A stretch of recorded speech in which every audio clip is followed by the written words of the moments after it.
Je m'appelle Katia Aplonova. Je travaille au Lecito dans un projet où on étudie le discours rapporté dans les langues différentes. Merci.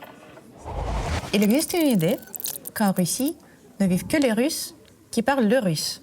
Mais la réalité est bien différente. En Russie, il y a à peu près une centaine de langues qui n'ont rien à voir avec le russe. Le bashkir est l'une des exemples de ces langues. Le bashkir est parlé par à peu près 1 million de locuteurs en Bashkirie, la région qui se situe entre le fleuve Volga et les monts d'Ural. Le bashkir, c'est une langue qui n'a pas d'origine commune avec le russe. Il est plus proche du turc. En Bashkirie, le bashkir a un statut officiel. Il est enseigné aux écoles et les panneaux sur les rues sont bilingues en bashkir et en russe. La majorité absolue de bashkirs sont aussi bilingues. L'orthographe du bashkir est basée sur le cyrillique. Par rapport au russe, il y a quelques caractères supplémentaires. La particularité grammaticale du bashkir qui saute aux yeux, c'est la présence de nombreux suffixes qui sont utilisés pour exprimer toutes les nuances grammaticales d'une phrase.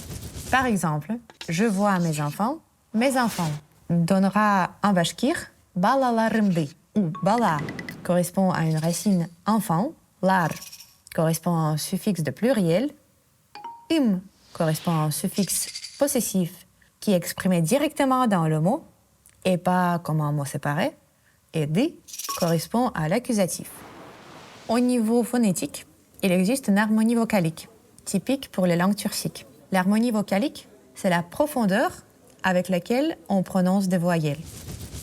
Par exemple, le voyelle OU est prononcé un peu plus en profondeur par rapport à une voyelle U. Le voyelle U, c'est une voyelle antérieure, tandis que le voyelle OU, c'est une voyelle postérieure. Selon les règles de l'harmonie vocalique, on ne peut pas mélanger les voyelles qui appartiennent aux classes différentes dans le même mot.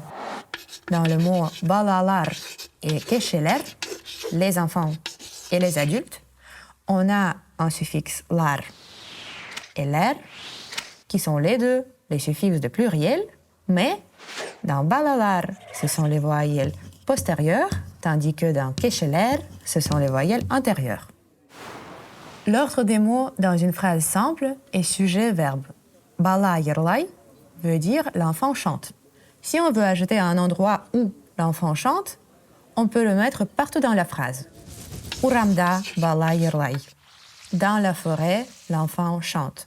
Ou bala uramda yırlay. L'enfant dans la forêt chante, aussi que bala yırlay uramda, l'enfant chante dans la forêt. Toutes ces trois options sont possibles.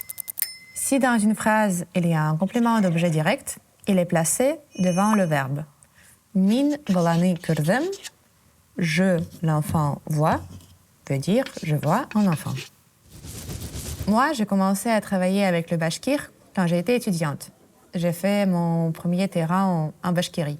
Maintenant, je continue de travailler avec le bashkir dans un projet où on étudie le discours rapporté dans les langues différentes. Je suis en train de créer un corpus du bashkir.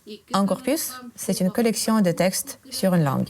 J'espère que ce corpus aidera à promouvoir le bashkir dans le milieu linguistique, aussi qu'il sera utile pour les locuteurs du bashkir.